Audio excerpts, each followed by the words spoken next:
Welcome to the EMBN show from Frankfurt in Germany in what is quite possibly the biggest and busiest week in the two-wheel calendar. Yes, we're at Eurobike 2023. We're literally minutes and moments away from the great show. Well, let me stop you there because some brands have already jumped the gun. They've come out with some of their latest e-bikes and we're going to have a look into those today.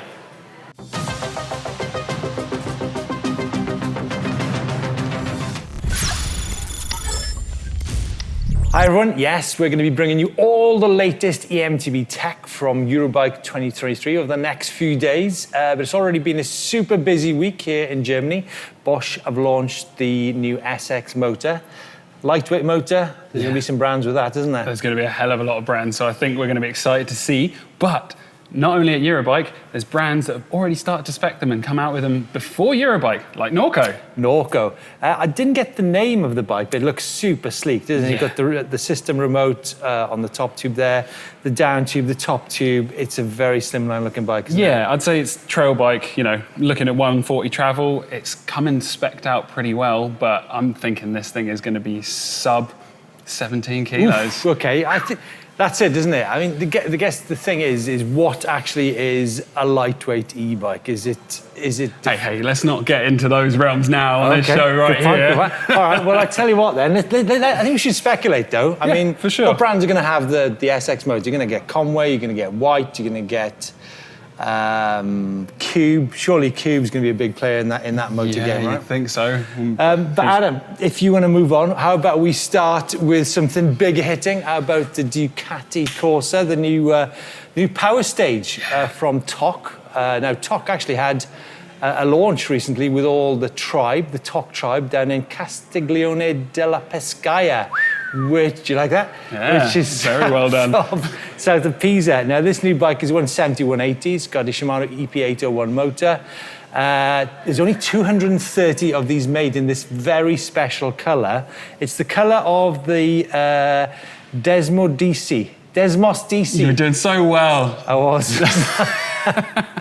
But I think looking at that, limited edition, it's the spec. It's the spec that does it for me. We're talking coil shocks, we're talking mixed wheel size, we're talking Öhlins. Love a bit of Öhlins, Swedish gold. Yeah, and a bit of Pirelli. Price tag to match though. Yeah, 11,900 euros, but it's a limited edition. And it's a big spec on that bike. Yeah, going back to the Norco. I really like what Norco have done in the past. They've had the Shimano motor on there, and what I like is the fact they changed the chainstay with the different sizes. Yeah, they've got a fantastic setup system on the Norco website, which tells you exactly how to set your bike up in terms of the geometry and the suspension, air pressure settings and stuff like that. It's cool because there's quite a few brands coming out with suspension setup guides, but the Norco one, I have to say, is really on a top level. This will be a change though for Norco. They've gone, they've gone from Shimano to Bosch. I sincerely hope they keep with the existing bikes because I think they're very cool. Yeah. What else have we got? Lapierre E-Zesty. Now the E-Zesty has been around for many years. I remember riding the Evasion version of that bike, crikey, 5 years ago in the rocks of south of France. Things have progressed quite a lot with this bike. It's now got the Fazua Ride 60 system on it. Another 18 kilo bike, Adam. Yeah, I was going to say, if you're getting the Fazua motor, you're going to be having a lightweight bike. But, the Zesty in its whole has been a staple of Lapierre's bike range. So it's going to be a good one. Looking forward to seeing that. Adam, first Eurobike show, excited? Very, very excited. Looking forward to the chaos of it all. I hope you get your walking boots on because it is massive. Yeah, it's huge. Folks, if you've never been to the Eurobike show, I highly recommend you take a trip out to Germany. It's got everything. It's got bikes, it's got motors. Apparently, it's even got tools and mechanic stuff as well, right? That's what I'm looking forward to. Getting some tools under the way, see if there's any e-bike specific stuff. But let's not talk about tools now. The all-important thing right now is the new Bosch SX motor. So we've talked about it on Norco, but let's have a look at the video down below where you can see some more of the actual detail on the motor itself. Yeah, check that one out, guys. It's hot. With over 600 watts of peak power is the new Bosch SX motor, a game changer. We're here on a hill north of Frankfurt to take a closer look at the lighter 2 kilo, 55 Newton meter powerhouse from the pioneers of EMTB. Hi everyone, yes, it's called the Performance Line SX Drive. It's actually designed for e-gravel, e-urban and light EMTB. Well, it's a big subject, isn't it? Yeah, let's not get into that now. We'll touch on that a little bit later on. But it's got 55 Newton meters of torque, hey? And it's got 600 watts of peak power. That is a lot, isn't it? It is, but that's not the only thing that's changed. They've actually come out with 2 batteries, not just 1, 2, and it's a compact tube 400 and a compact tube 250. I guess we're talking high energy density and low weight here. Let's see what we got. So we'll start off with what's right in front of your eyes in our cockpit. We have the system controller and the mini remote, and you're still using the same Flow app and getting full adjustability, but there's a whole load of new features that have been added. So, as much as we are at Eurobike, which, hey, yeah, it's a cool place, we're going to look at your guys' cool places. So first and foremost, Steve, we have Oliver. Well, we do, yes. I mean, we talked about Norco. We spoke about the Norco range bikes a minute ago, and this is one. This is in New Zealand. No, Oliver's at, well, it's at a windy place rather than a cool place, I guess. Looks like the rolling hills of Wales with all those windmills, but Arapooke Bike Park, love it. Yeah, don't talk to me about those. Now, this next one, Alan is out in the Black Mountains with a Mondragon Crafty R and a Crafty XR. Alan, you'd be pleased to know, I know exactly where that bridge is. It's up from the Hermitage. Careful, he's coming for you. It's up from the Hermitage. What a beautiful bridleway that is, up onto the saddle there. And look, it looks... it's better weather than New Zealand. And then there's the track rail in Draper, Utah, from Don. Look at that. All the seasons in one photo right there. They say there, Traverse Trail, the Traverse Trail, Anne's Trail, access 2. And then finally, folks, this is Neil and his Vitus E-Summit. We love a Scotland photo, don't we? Yeah, Clackmannanshire. You were doing so well with your pronunciation, Steve. I didn't know there was a Clackmannanshire. Did you, Nick? No. Clackmannanshire. Correct us if he's wrong, because his pronunciation's been mixed today. Folks, keep on sending your pictures in of cool places. Particularly like that shot of the Hermitage in the Black Mountains. I need to get you up there, I tell you. I do. Lovely technical climb. Comments and questions, good or bad, scathing or unscathing. We love hearing your feedback here on EMBN. So if you've got any questions, please get involved in the comments down below. Let's kick things off with David Thompson. David Thompson, you have asked the question about the Siskiyou, the Polygon Siskiyou TE. So the main thing down to the question is, what is it like? Is it a good bike? Is it not, Steve? And will it work for his size? I think the big question there, David, is the size and weight. Now, do you know what? We can't actually answer everything all the time. What? We cannot. Why not? The thing with the system weight, I think, David, you really need to get in touch with Polygon about that matter, because, well, we couldn't find it. But on the business of sizing, I think you've got a great choice there, because Polygon do 4 sizes in that bike, including an extra large with a reach of 505 mils. So it'll be definitely a bike that'll fit you.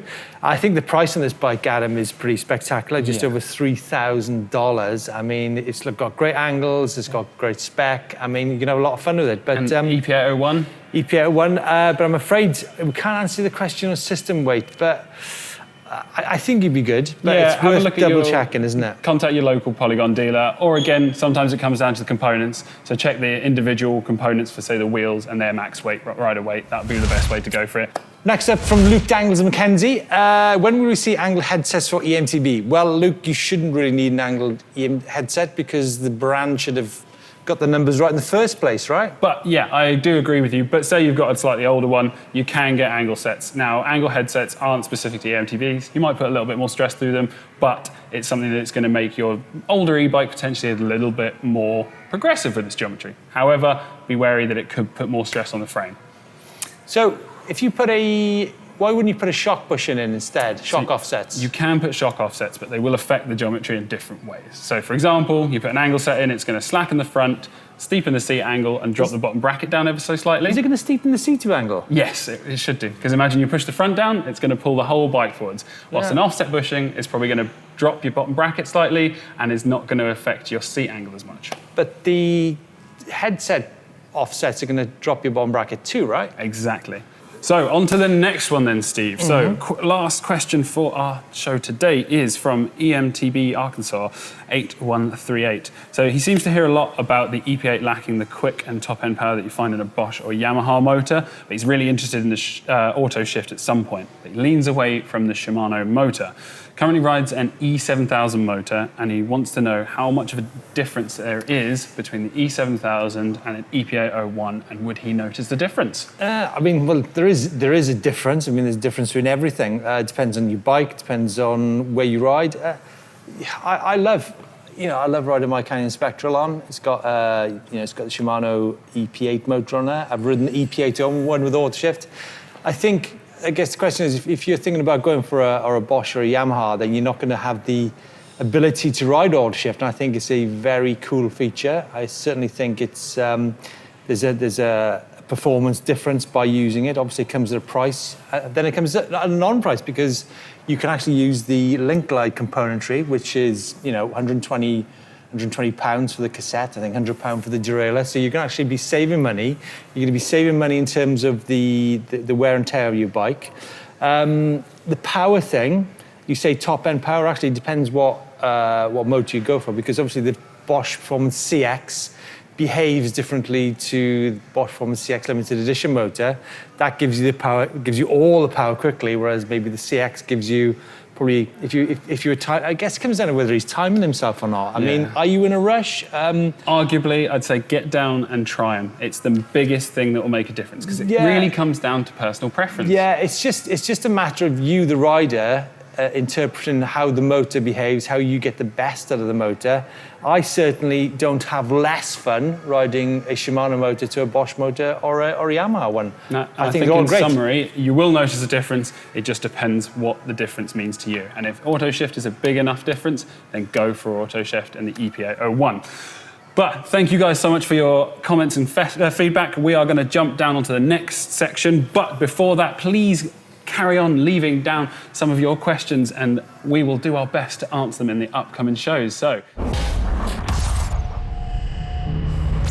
So you guys have been amazing at answering our weekly questions, and you answered our question about the lesser known brands. But for this week's weekly question, we are asking, what's on your e-mountain bike bucket list? Where do you want to ride? What's a bike you want to own? What's an event you want to go to?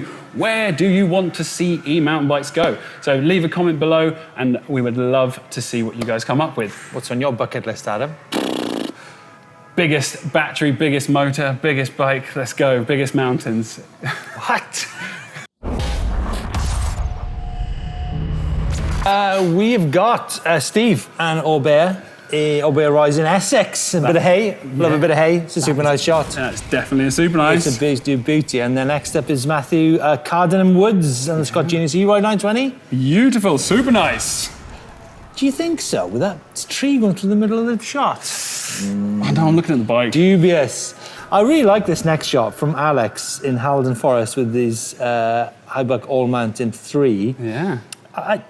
I've never seen a shot like that in the bike vault. I think it's really cool. It's very artsy. You've got your like it a lot. How much a lot? I reckon it's a super nice shot. good depth of field. And then finally, this is Gareth in Stroud Giant Rain.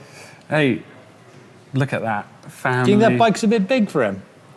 I don't know. Huh? Depends. Gareth, I think comes down to personal preference. Gareth, I think you need a smaller bike. It seems like you can't touch the ground on that. So I think that is a nice shot. Yeah. That's harsh, it. Steve, harsh. It's not harsh, it's real. The bike's too big for the guy. So on this week's Getting Social, we've got some pretty sweet little shredits on the Instagram. So first up, we've got Roman Koenig, and he is ripping. Koenig chauffeur. Chauffeur. Go on, you're the pronunciation. No, kid. Koenig chauffeur. Cool. Koenig chauffeur's ripping around the trails, yeah? Yeah. We like it. But next up, I think Gas rider, Adrian Gugamos. I mean, this guy has got some insane bike skills. E-Trials, E-Crig, E-Trials? Jesus. He rides a trials bike, I mean, like no other rider. This is crazy. I actually met him a couple of years ago out in Salzburg. What a legend, a lovely guy too. He's got a smiling, happy face. I'm a big fan. And then finally, Sam Joy sending it on a EMTB at... Bulltrack Bike Park. Where is Bulltrack Bike Park? Bulltrack Bike Park. Whoa, that's a bit of a tongue twister. Is in Kent, so okay, yeah, right. South of England. Big sends. It's all about jumps, and to be honest, this guy proves it. That is a big old kicker there. So yeah, looking smooth and e-bikes all the way. Are you all about jumps, Adam? Yeah, I do love them. What's coming up on EMBN in the next week? Bikes, pretty much bikes, tech, motors. Not any bikes, not any old bikes. E-mountain bikes, come on, Steve. No, every e-bike you could possibly imagine. I'm going to be drowning. You really don't know what's ahead of you, do you? I'm going to be drowning This place really is insane. I'm going to take a deep second, to meditate and breathe. You're going to need to get your walking boots on. You're going to need all the energy you can muster up. Have you got spare walking boots? I tell you what, Eurobike 2023, folks. Don't forget to tune in to the videos we got coming up in the next few days. I guarantee you there'll be some surprises. There will for sure. We're going to see some of the latest and greatest that the brand's got to offer. And folks, we will see you next week. Thanks for joining us.